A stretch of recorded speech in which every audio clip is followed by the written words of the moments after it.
नमस्कार मित्रांनो, लपंडावच्या आजच्या म्हणजे 3 जुलैच्या एपिसोडमध्ये आपण पाहणार आहोत तेजस्विनी कामत ज्या बाईच्या घरी आहे त्या बाईची आणि कान्हाची भेट होणार आहे. इतकंच नाही, कान्हा आता घर शोधत शोधत तेजस्विनी कामतपर्यंत पोहोचलाय. त्याचबरोबर आज सखी आणि कान्हाची हटके वटपौर्णिमा आपण पाहणार आहोत. तर बघूया मित्रांनो कसं काय झालं ते. व्हिडिओच्या शेवटपर्यंत बनवून राहा आणि जे चॅनलवर नवीन असतील त्यांनी चॅनलला मालिकेच्या लेटेस्ट अपडेटसाठी सबस्क्राईब करा आणि बाजूला दिलेली बेल नोटिफिकेशन ऑन करा. तर मित्रांनो सुरू करूया आजच्या भागाला. तेजस्विनी ज्या बाईच्या घरात राहते तिचं बाळ खूपच आजारी असतो, तर त्याच्या इलाजासाठी तेजस्विनी स्वतःची सोन्याची अंगठी देते. तर आता ही जी बाई आहे ती तेजस्विनीच्या पाया पडते आणि तिला म्हणते, बाई तू नेमकी आहेस तरी कोण, कुठून आली आहे आणि नेमका तुझा पेपर मध्ये फोटो का छापलाय. आता हे ऐकून तेजस्विनीला धक्काच बसतो आणि आपल्याला फ्लॅशबॅक दाखवलं जातं की या बाईने ते न्यूजपेपरवर जिथे तेजस्विनीची बातमी छापली होती तिथे दिलेला नंबर होता, त्यावर तिने कॉल सुद्धा केला होता. आणि आता ही बाई सांगू लागते, तुला माहिती आहे का तुझी माहिती देणाऱ्याला 2 लाख बक्षीस मिळणार आहे. हे ऐकून आता तेजस्विनीच्या पायाखालची जमीनच सरकते आणि तेजस्विनी या बाईला रिक्वेस्ट करते आणि म्हणते, माझी माहिती कुणाला सांगू नकोस. मला माहिती आहे तू त्यांना सांगितलं तर तुला पैसे मिळतील, पण प्लीज मी हात जोडते, पाया पडते, माझी माहिती कुणाला सांगू नकोस. त्यावर आता ही बाई म्हणते, अगं ताई काय करतेस तू, उलट मी तुझ्या पाया पडायला पाहिजे. तुम्ही तुमची एकुलती एक गोष्ट मला देऊन टाकली, मी असं कसं करेन. तुम्ही कोण आहात मला नाही माहिती, पण माझ्यासाठी देवाचा अवतार आहात. पण मित्रांनो या बाईने कान्हाला कॉल तर केलाच असतो, पण इथे ही खोटी बोलत आहे तेजस्विनी सोबत. आता ही बाई तिच्या कामाला लागून जाते आणि तेजस्विनी म्हणते, देवाचा अवतार, मी फक्त एक आई आहे, हरलेली आई, बाकी काहीच नाही. आणि तेजस्विनी रडायला लागते. इथे आता सीन शिफ्ट होतो. आता कान्हाने ज्या कुर्त्यामध्ये फोटोज लपवले असतात, सखी तो कुर्ता उघडून बघणार असते. इतक्यात ऐन वेळी तिथे कान्हा येतो. सखी जवळचा कुर्ता हिसकावून घेतो. तर सखीला आश्चर्यच वाटतं. कान्हा तो कुर्ता त्याच्या मागे लपवतो. सखी म्हणते, काय करतोयस तू, माझा कुर्ता खेचून का घेतलास, परत दे, आत्ताच्या आत्ता परत दे.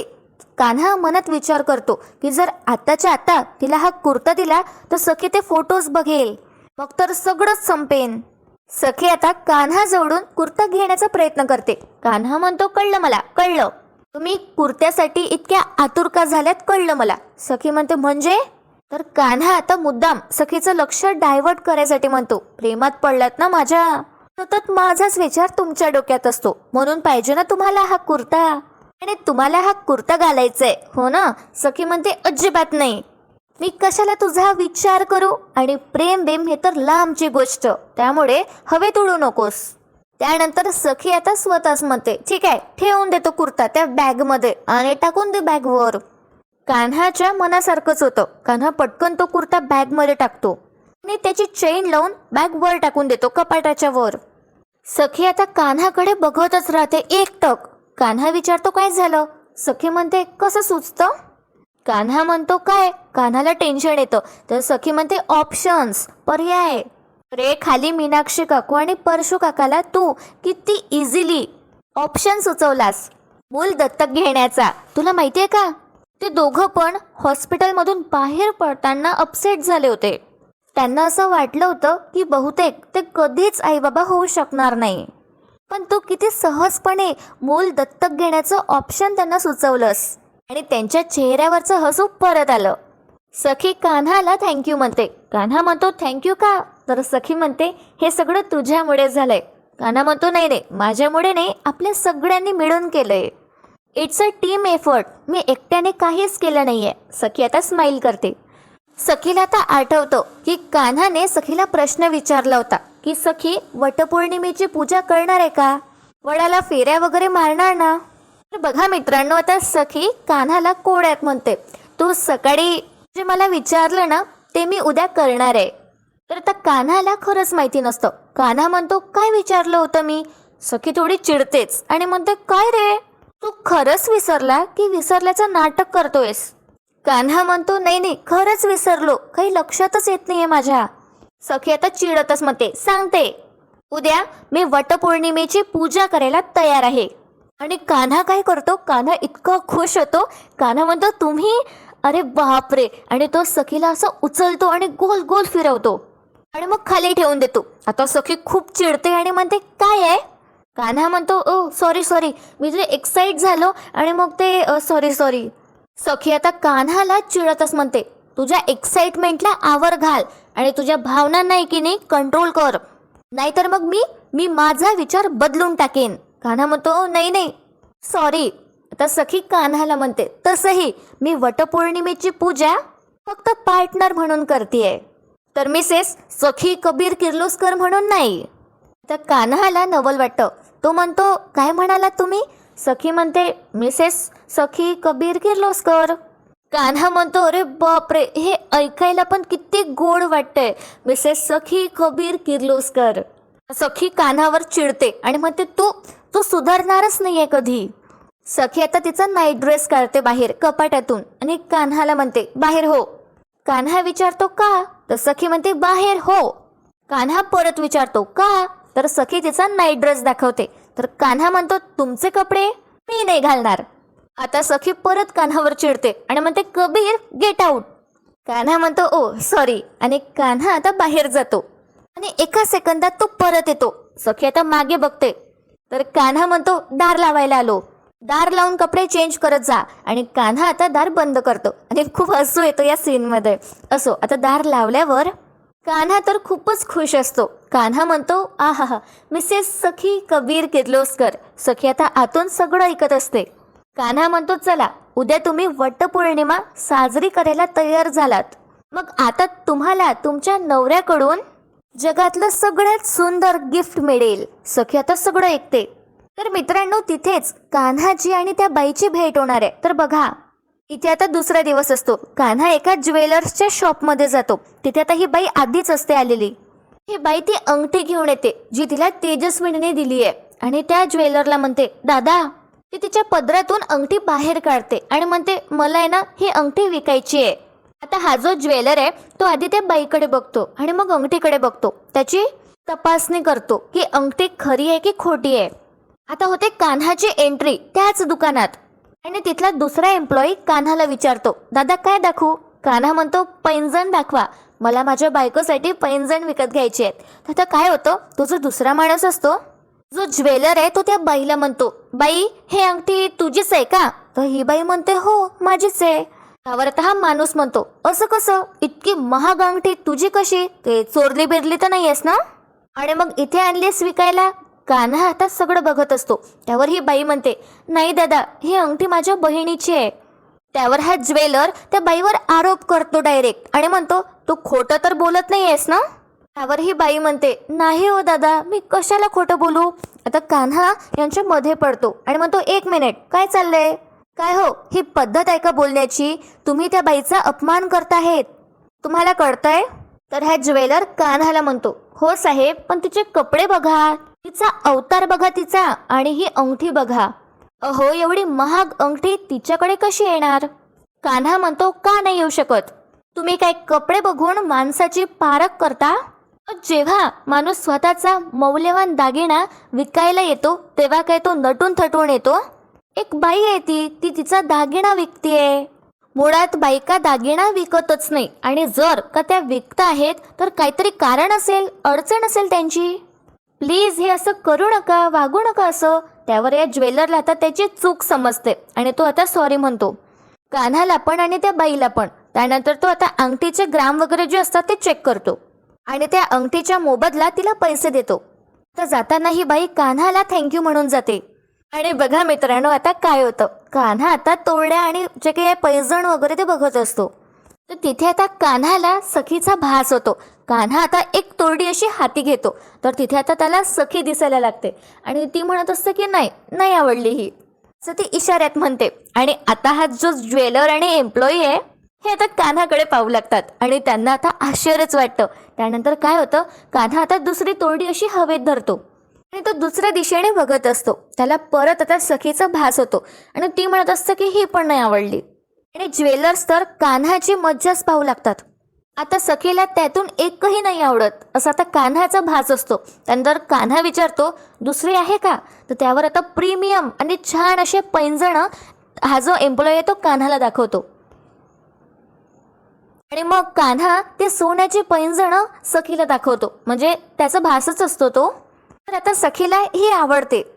सखी आता तिची मान डोलवते आणि खुश असते असं कान्हाला भास होतो. तर कान्हा म्हणतो हे पॅक करून द्या. एक ज्वेलर आहे तो आता पॅक करून देतो आणि दुसरा विचारतो कान्हाला, सर तुम्ही नीट जाल ना. कान्हा म्हणतो हो हो. पण काय हो तुम्ही असं काय विचारलं. तर हा व्यक्ती हा एम्प्लॉई म्हणतो काही नाही सहजच. कान्हा म्हणतो अरे वा चांगली गोष्ट आहे, तुम्ही कस्टमरची इतकी काळजी घेताय, पण प्रत्येक कस्टमरची तेवढी काळजी घ्या. मगाशी त्या बाईंना काय बोललात, पण चांगली गोष्ट आहे कस्टमरची काळजी घ्या. आता हा एम्प्लॉई असं का बोललाय आपल्याला माहितीच आहे. आता कान्हाच्या मनात सखीचाच विचार असतो. तर कान्हा म्हणतो मनात त्याच्या की आता तर सखी नटत असेल आणि इथे आता सीन शिफ्ट होतो. सखी मस्तपैकी तयार होत असते. सखीने सुंदर अशी टील ब्ल्यू कलरची साडी नेसली असते आणि सखी छानपैकी तयार होत असते. मित्रांनो तुम्ही एक नोटीस केलं आहे का की सखीने जेव्हा पण साडी नेसली आहे तिने ब्लू कलरचीच नेसली आहे. तिने थोडं वेगळा कलर ट्राय करायला पाहिजे.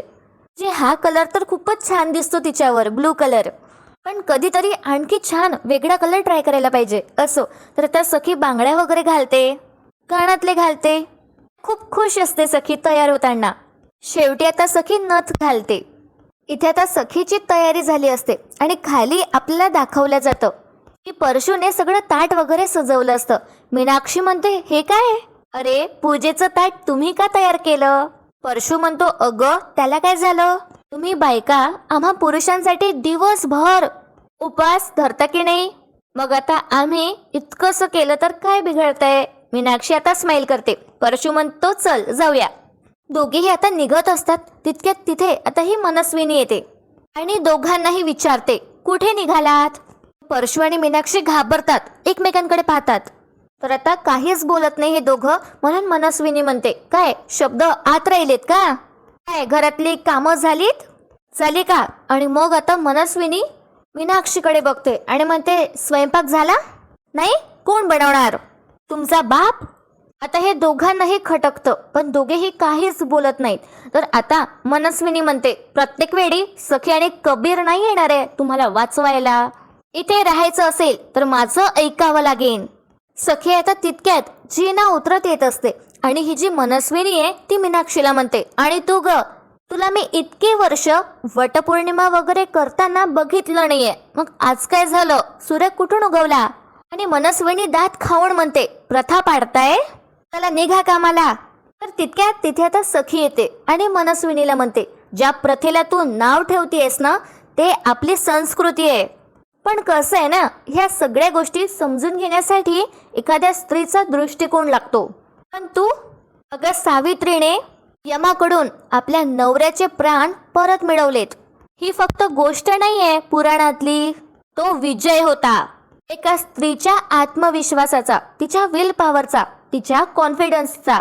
परशू आणि मीनाक्षी कौतुकाने पाहू लागतात. सखी म्हणते जेव्हा संपूर्ण जग एखाद्या संकटासमोर हात टेकतं, प्रॉब्लेम समोर सरेंडर करतो, तेव्हा एक स्त्रीच असते जे समोर येणाऱ्या प्रत्येक अडचणीशी लढू शकते. आणि ते वडाचं झाड कितीही ऊन असो, कितीही पाऊस असो, कितीही वारा असो, जमिनीला घट्ट धरून उभं असतं, स्वतः त्रास सोसून इतरांना सावली देतो. आता मनस्विनी मुद्दामच अशी गालावर हात ठेवते आणि सगळं ऐकण्याचं नाटक करते. सखी म्हणते एक स्त्री सुद्धा तशीच असते, आपल्या कुटुंबाला प्रेमाने घट्ट धरून ठेवते. ते झाड जे स्वतः शेकडो वर्ष जगलं ते हाच मेसेज देत असतं की माणसांमधली नाती आणि त्यांच्यातलं प्रेम असंच वर्षानुवर्ष राहावं. पुढे आता सखी म्हणते अर्थातच या सगळ्या गोष्टी माणसांशी आणि निसर्गाशी रिलेटेड आहे. तुझा काय संबंध ना या सगळ्याला, तुला हे नाहीच कळणार, असू दे. सखी आता थांबून जाते आणि तिचं बोलणं झालं असतं. तर आता ही मनस्विनी म्हणते झालं, हो थँक गॉड. ही दीर्घ श्वास घेते आणि मग म्हणते तुला जे काही करायचंय तू कर, खुशाल कर. पण ही मीनाक्षी घरातून कुठेही जाणार नाहीये. तर सखी सुद्धा आता दणक्यात सांगते मीनाक्षी काकू माझ्या सोबत येणार आहे आणि कोण अडवतंय ना मी बघतेच. पण आता मनस्विनी बघा सखीला काय म्हणते. तिचं ठीक आहे ग, किमान परशू तिच्याशी प्रामाणिक तरी आहे, पण तुझा नवरा तो कबीर एक नंबरचा फ्रॉड आहे आणि तू त्याच्या नावाने पूजा करणार आहेस. त्यानंतर ही मनस्विनी सखीला म्हणते हिपोक्रेसी आणि टू फेसेस. जाऊ दे, तुला नाही करणार. आणि काय ग आज काय ते 7 जन्म हाच नवरा, वडाभवती भवरा, ही असले नाटकं असतील ना आज तुमची. आणि त्यानंतर मनस्विनी सखीवर हसते आणि म्हणते मग कधी जातीयेस धागा गुंडाळायला. तितक्यात तिथे आता कान्हा येतो, सगळं ऐकून घेतो आणि म्हणतो तुम्हाला कोणी सांगितलं सखी मॅडम कुठे जाणार आहे ते. अरे सन्हा होता मी, आमचं सगळं वेगळं आहे. मनस्विनी कान्हावर हसते तर कान्हा त्याने सखीसाठी आणलेली पैंजण बाहेर काढतो आणि मनस्विनी बघतच राहते आणि तिला धक्काच बसतो. कान्हा आता खाली बसतो आणि सखीचा पाय त्याच्या मांडीवर ठेवून तो सखीला मस्तपैकी पैंजण घालून देतो. मीनाक्षी आणि परशू एकमेकांकडे पाहतात आणि स्माइल करतात, पण ही मनस्विनी तिचं तर जळफडाटच उठतो. सखी आता कान्हाकडे खूपच कौतुकाने बघते आणि तिचे जे काही इमोशन्स आहे, एक्सप्रेशन्स आहे ते खरे वाटत असतात. म्हणजे असं वाटत असतं की या टाइमला सखी नाटक नाही करत आहे, तर तिच्या भावना खऱ्या आहेत. कान्हा सखीला इशाऱ्यात विचारतो की कशी आहे ही पैंजण, तर सखी म्हणते हो, ती तिची मान डोलावते. आणि मित्रांनो, आजचा भाग इथे संपतो. उद्याच्या भागात आपण पाहणार आहोत. सखी आता एका बाईला फोन करते आणि सांगते की परशू काका आणि मीनाक्षी काकूला मूल दत्तक घ्यायचं आहे आणि ही बाई त्यांना दुसऱ्याच दिवशी बोलावणार आहे. पण मनस्विनी काहीतरी कारस्थान करणार आहे. आणि दुसरीकडे कान्हा त्याच्या आईला घेऊन त्याच ठिकाणी पोहोचलाय जिथे आता तेजस्विनी राहत आहे त्या बाईसोबत. आता या बाईने तेजस्विनीचा खूप मोठा विश्वासघात केलाय, पण त्याने एक चांगली गोष्ट घडणार का बघूया येणाऱ्या भागात. तर मित्रांनो, आजचा भाग कसा वाटला कमेंट करून नक्की सांगा. आणि हो, भरपूर डायलॉग्स असतात, त्यामुळे बोलण्यात कधी कधी शब्द इकडे तिकडे होतात, त्यामुळे मी तुमची माफी मागते. प्लीज थोडं समजून घेत जा. आणि तुम्हाला आजचा भाग कसा वाटला कमेंट करून नक्की सांगा. व्हिडिओला लाईक करा, चॅनलला सबस्क्राईब करा. व्हिडिओ शेवटपर्यंत पाहण्यासाठी खूप खूप धन्यवाद.